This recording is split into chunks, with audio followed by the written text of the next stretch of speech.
Greetings, brothers and sisters. This is Corey. It's gonna be a Ross Corey. This is gonna be a little how to deactivate the Willie Lynch chip. The death to the Willie Lynch chip speech. A lot of y'all might heard of Willie Lynch, and most of y'all brothers and sisters never heard of him. But that's why we are in the state that we are in today. You gotta deactivate the Willie Lynch chip. I got a letter from my teacher, Ross Adonis, about the Willie Lynch chip, how to deactivate it, how us brothers and sisters can deactivate it and make our heads free from the middle of slavery. The Willie Lynch chips come from the banks of James Rivers, like 1712, I think. It's like one of the oldest methods to control slaves. The boat sailed out of James Rivers, named for the for y'all's king, whose version is in the Bible y'all cherish, King James Bible. Say the Bible is really to enslave us.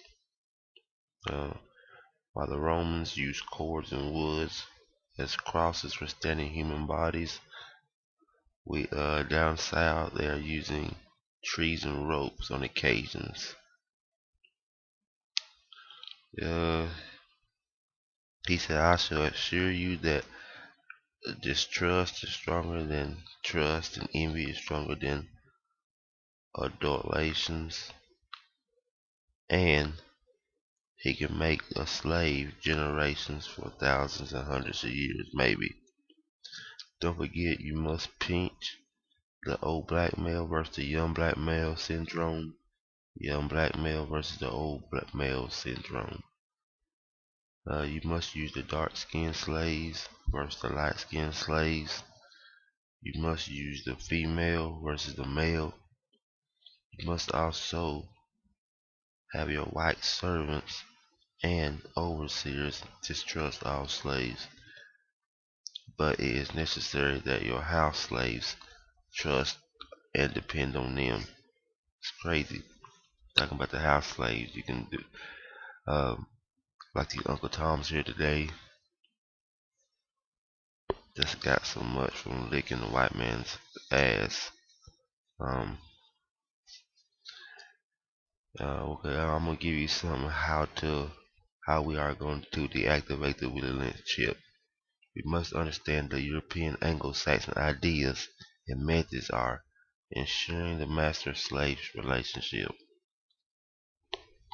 Since I had one guy, I seen he asked me about where I'm from and where I'm, so I just told him it's McMinnville, Babylon, Tennessee.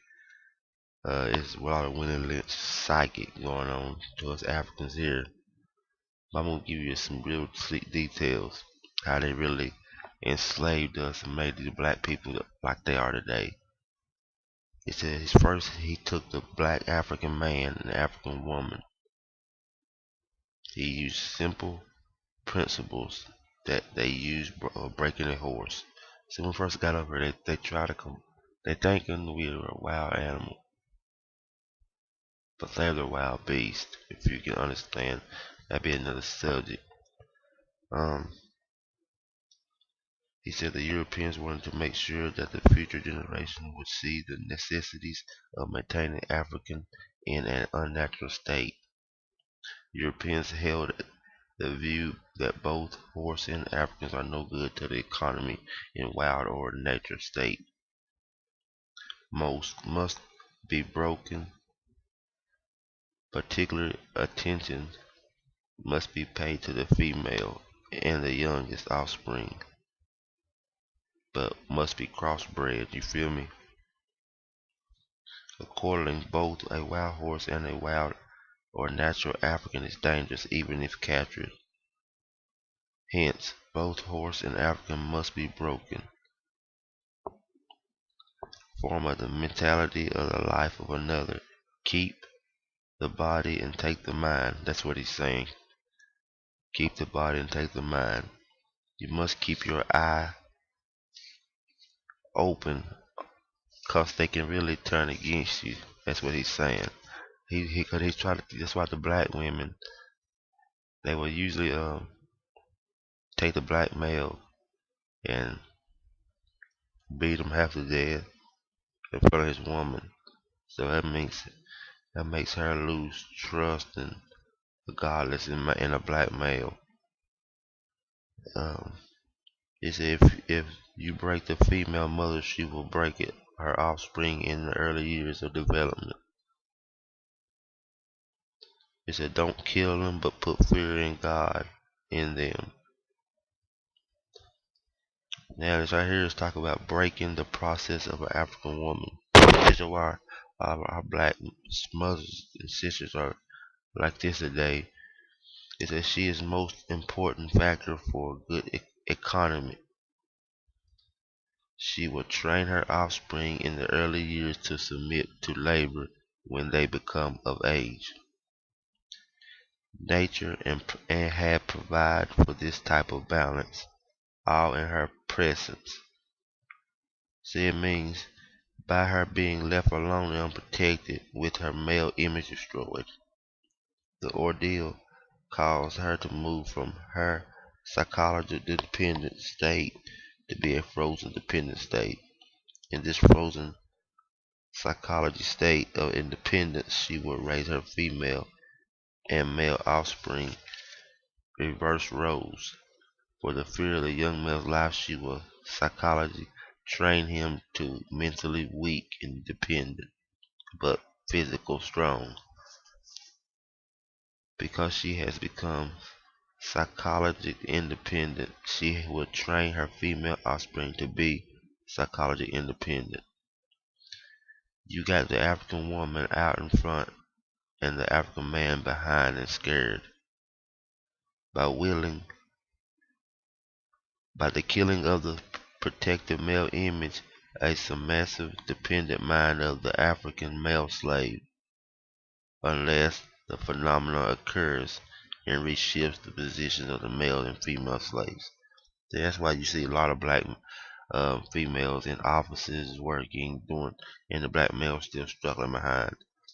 Uh, Here's like warnings of possible interloping negativities.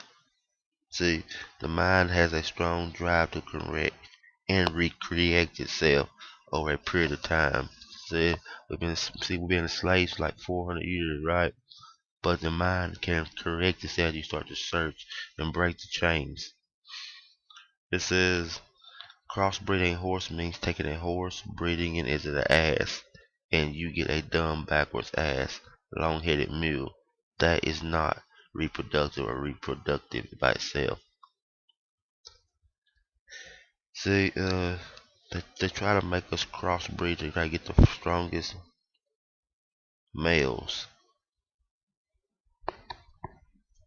It said must completely inherit the mother language. So we came over here.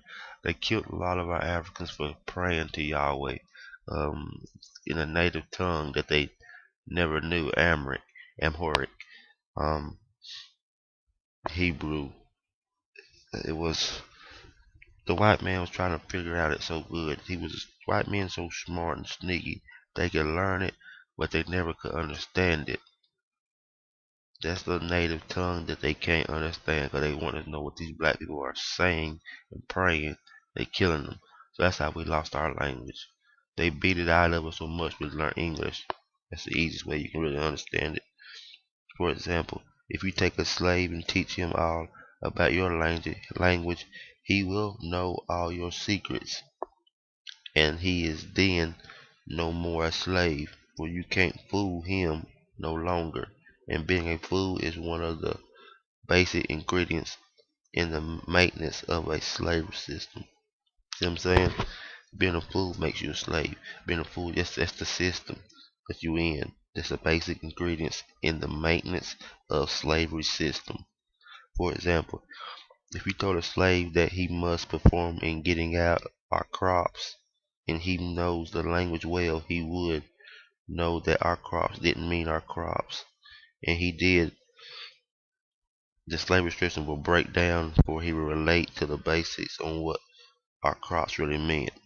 So if you have a carefully be setting up a new language for these slaves, will soon be in your house talking to you as man to man, and that is death to our economy system. Oh, Willie Lynch, this right here is for example. If you put a slave in a hog pen and train him to live there in corporate, the value as his ways of life completely. The biggest problem you will have out of him is that he would worry about provisions to keep the hog pen clean, or the same hog pen to make a slip in a corporate something in his language, where he whereby he comes to value a house more than he does the hog pen. You got a problem. He will soon be in your house. You get it? But these house niggas running around here today trying to be black, but they black and just brainwash house niggas. That's why I call house Jews. You know what I mean? In order to deactivate the Willie Lynch chip, I'm gonna give you something for us Africans that we must know. One, to really get this system going out of your head today, maybe too late for some, but I can teach some that I've been taught. One, understand the European program of breaking a African man and a woman into slave making. Admit that we have been programmed. That's two. Europeans knew their treatment would have been a devastating effect on the African family, although they probably didn't know how long the family would survive and exact ultimate resources. Three, we must understand history. First, really, you gotta know your history and accept it. Yeah, you was a slave. You feel me? Many Africans do not realize the nature of this process of self and other destructions. This is taking place because they haven't studied history in their sufficient depths. As long as we are cut off from our true history, we will never fully understand what effect their history had done on us. We must reconnect and reclaim our history. A proven fact that information must be various media sources is usually slanted for the benefit of those in control of the system, those with money, influence, and power. Always remember that. We African people will never deactivate the Willie Lynch chip, nor will we find ourselves looking to a religious or physiologist system given to us by our white oppressors. 4. Getting and maintain control of our situations. That's what our children simply lose their way and they become victims of anyone who desires to influence them. Okay, this right here was something. Now this right here is about this professor. He was a professor that really who found this Willie Lynch chip. The letter, he found this letter of Willie Lynch. William Lynch, 1972. He was given almost 300 years ago. See, this shit was written almost 300 years ago. During slavery era, there's nothing more than modern myth. This ain't nothing but a modern myth. He found this letter, and they researched it. Willie Lynch was some guy in Virginia that didn't even have slaves at all. That's how you know America is full of hate. They try to make it come in the 90s. They started passing out newsletters out in the black neighborhoods like it's a Willie Lynch chip that can complete you. It was composed in the late 20th centuries. Says of silence on the Willie Lynch speech. You know what I mean? The Willie Lynch speech is not mentioned by anyone in the 1800s or the 19th century slave masters. There is a large body of written materials from the slavery era. You know what I mean? In 1712, Frederick Douglass, he wrote a book. It was about how he never even mentioned Willie Lynch, how no one ever seen Willie Lynch. It says the Willie Lynch speech was distributed into the black communities in 1993 and 1994. Willie Lynch's speech was popularized by a Million Man March and held in Washington, D.C. on October 16, 1995. He said, "In my bag, I have a foolproof method of controlling black slaves, and I guarantee everyone you install correctly will control the slaves for at least 300 years." So spoke Willie Lynch 283 years ago. Um, it really makes me sad to see a lot of people like this that needs to know about this history that they're really proclaiming. You're just really losing your life. Um, you gotta pray to Jah, Rastafari, Yahweh, Yahshua Christos. Um, just look for the Almighty Haile Selassie, Ethiopia. Look towards the east. The wind in the west. You're so confused. Um, I'm just trying to prove this thing a point in this town that I'm living in. To get out, to get these black people together that they're so lost, and I can see it on them every day, all the stuff that I'm trying to show y'all is going to give y'all a brief history on Ethiopia. It's Ethiopia the main thing in the south. We was Ethiopians. That's who they brought from West Africa. This is going to be the end of this. This is Jah Rastafari, Raskori Tafari, Shalom. Greetings.